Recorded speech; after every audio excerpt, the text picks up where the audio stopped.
Ken Hughes, GM of the Montreal Canadiens, has made some amazing trades in his time as Habs GM already, but in Game 1 of the season for the Montreal Canadiens, some of the biggest trades have been already so successful. But one trade that immediately was already shining through in the preseason with how brilliant he was, and already in Game 1 of the year for the Habs, is the Alex Newhook trade with the Colorado Avalanche. But just how good has this trade looked? How good can it become? And how good will Alex Newhook be for the rest of the year? Well, we're going to be looking through highlights with analysis and everything, so make sure you watch till the end for all of that. And hit that subscribe button if you're new for more hockey and Habs content just like this all year round. Now let's get into it and just how good Alex Newhook has been. And it seems silly to say, but this was one of the first few times where I'm like, oh yeah, Alex Newhook is going to have a monster year with the Montreal Canadiens. And yes, it was in a scrimmage game. I don't care. You start to see the activation of Newhook, the speed of Newhook, and the talent of Newhook getting around the play and scoring a beautiful goal there. We have always known that Alex Newhook has had the talent to be an offensive dynamo. Unlocking that with Colorado, though, was a major struggle. Finding consistency was a major struggle. But already, Alex Newhook was off to a great start in Montreal Canadiens camp, and that would lead to more success as well. In the preseason, Newhook continued to get chances and continued to look good. You can see him right here along the wall, fighting off the pressure, looking pretty good on this shift, and a great pass right across to Reinbacher, who's able to get it to Josh Anderson for the goal. But obviously, it doesn't matter how he does in preseason, how good he looks. He could be Connor McJesus in preseason. All that matters is the regular season and when the results matter if they come up. And boy howdy, versus the Toronto Maple Leafs in the opening game for the Habs, Alex Newhook came to play. Jake Evans opened the scoring for the Montreal Canadiens earlier, but Alex Newhook would continue the bleeding. At the start of the second, this shift was really interesting. You can see the puck loose in the corner. Really good play by Slafkovsky to get that puck loose, create some separation. Kovacevic, of course, getting it out, and this would be the start of a great rush here. Now, to give some context, the Habs' second line in this game was actually Newhook, Dach, Slafkovsky, which wasn't just a good line, it was their best line in the night, and was actually incredibly consistent offensively compared to every other lineup the Habs had. Now, we go into this play here where it's started by Newhook and Dach. Great play by the two, but here you see, right on the right here, Slafkovsky coming with great speed. Dach to Slafkovsky, what a feed, and Newhook's first as a Montreal Canadian. And again, you look at it, of course, Slafkovsky isn't even on the screen yet, but he comes right through, blistering speed, past Tavares, and he's able to get it perfectly to Newhook. But Newhook, of course, a big part of that rush, but that line in general already having insane chemistry and already looking incredibly fast, which for players especially like Slafkovsky is great to see. We already knew Newhook was fast, but putting it all together in his first game was great to see. Now let's also go through some tiny details in this game of Alex Newhook, and you can see on this play, puck is loose, trying to get tangled up with Liljegren, but he still finds a way to get it through and get it on net and get the face off there. For me with Newhook, one of the most important parts of this next season will be how does he adapt that physical intensity. It's something that brought a little bit of inconsistency in his time with Colorado. You can see already getting in the thick of it, putting out a puck, getting it on net, and that is important to see. It's not just the goals, but it's those little plays and those little adapting plays that matter a lot. But you want to see more of this line just continuing to put on the pressure. Newhook along the board, trying to get some bounces going. Tavares feels like he has to force it, almost gives it completely away to Kirby Dach for the lead. But to me, it's those little shifts like that that don't even result in goals that made that line look so impressive. The chemistry, the pressure,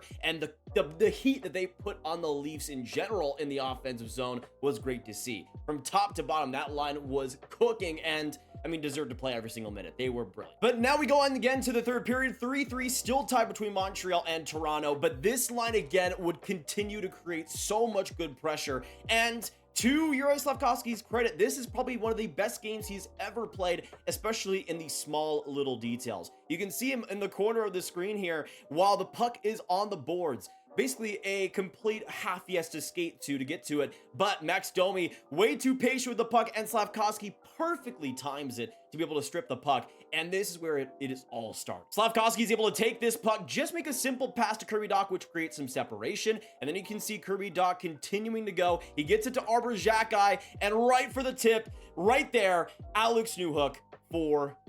And look at this Sally, man. Alex Newhook so happy he's able to get it to second. already just performing so much more consistently, being so much more intense than we saw in Colorado. Also, if we're talking about the little details, I would be remiss to not include this play here of Alex Newhook, again, battling here with Timothy Liljegren. Look how he's able to get separation. Look how he's able to use his body in a perfect way. He's not a big guy. He's 5'11", but look at this. He comes in with the body, perfect along the boards, uses his back to create that separation physically and get it back to the point. Perfect play, perfect execution, 2 Leafs around him, but this kid Newhook is still able to get the puck out, able to get it to the blue line to create an offensive chance. And ending the game, Alex Newhook finished with 2 goals for 2 points, a +1. He had 2 hits as well as 2 shots and 50% on the face-off dot in 60 minutes and 46 seconds. Not even a crazy amount of ice time, pretty standard for him, especially in a top 6 role, but Newhook and that line were able to create so much great hockey. And of course, you have players like Kirby Dach, who Ken Hughes also traded for,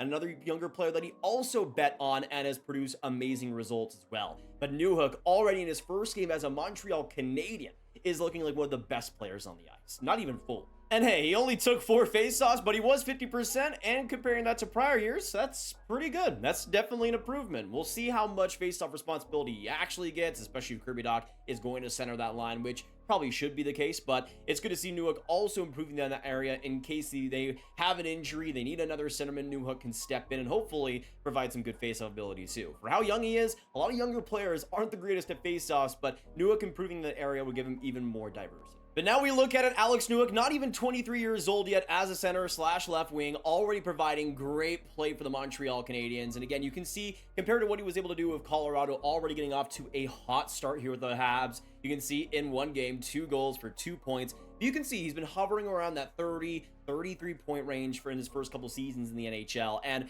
for the Avs, it wasn't enough to keep him around. It wasn't enough to justify keeping him around. And I always thought for Newhook, a change of scenery would be extremely beneficial. And when it was made, of course, there was the comparisons to Kirby Dach, but in a lot of ways, it wasn't that far off. Newhook was a super skilled player that had great speed and just needed to put it all together. Needed to get that decision making back to an NHL level and bring a little bit more maturity to his game. So far, we have absolutely seen that. And under Marty St. Louis, looks like so far another young reclamation project that has been revived under one of the best coaches in the NHL. Both Alex Newhook throughout the preseason, and especially in this game, it wasn't just the counting stats that were impressive, it was the shift-by-shift results that he was producing, the offense he was creating. And you can see on this graph here with the Montreal Canadiens versus the Leafs, that game score and everything. You can see the top players here, and in the top 4, Dach, Newhook, Slafkovsky, that line, all top 4 for the Habs, the best top 4 players for the Habs last night, and it makes a lot of sense. You can see, of course, with Alex Newhook there as the 3rd player,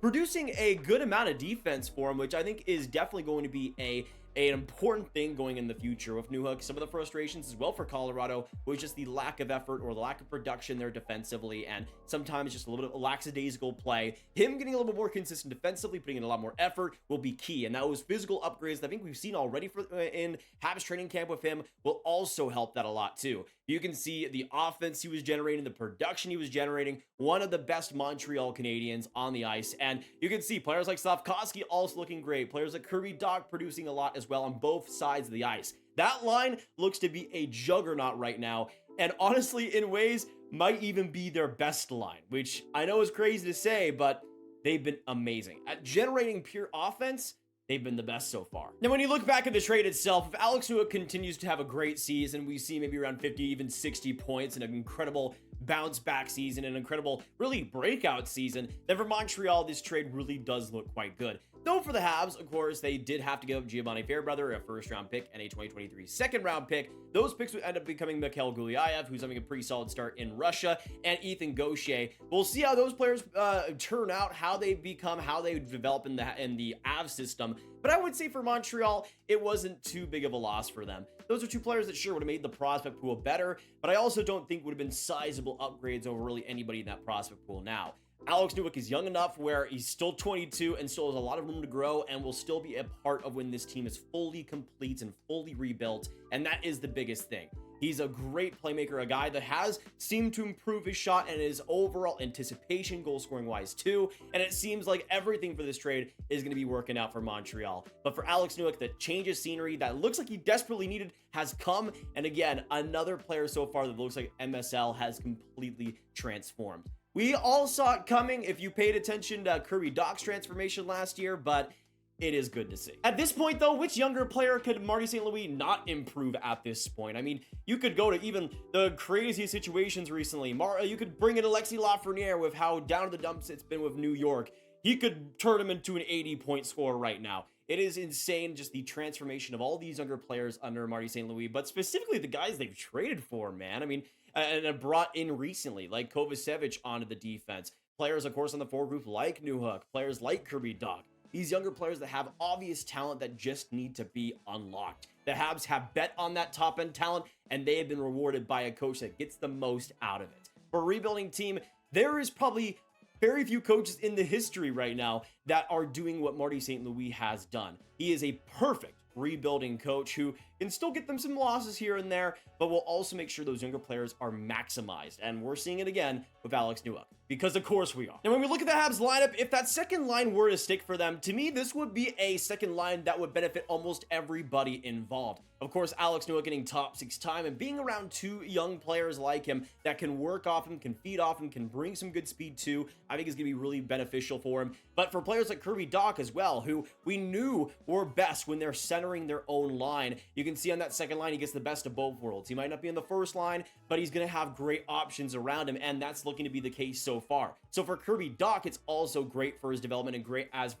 a center development as well. And then you got Dr. Slafkovsky on that second line, which you might not have him in the first, but getting him top 6 minutes was necessary this year after his limited minutes and time on ice last season. That was a big thing for the Habs to make sure that Slafkovsky has a rebound year, make sure he looks more confident, and so far that has been the case. But because of Newhook, because of Dach, and the way they've been able to feed him and work around him and bring some speed, it has benefited everybody on this line.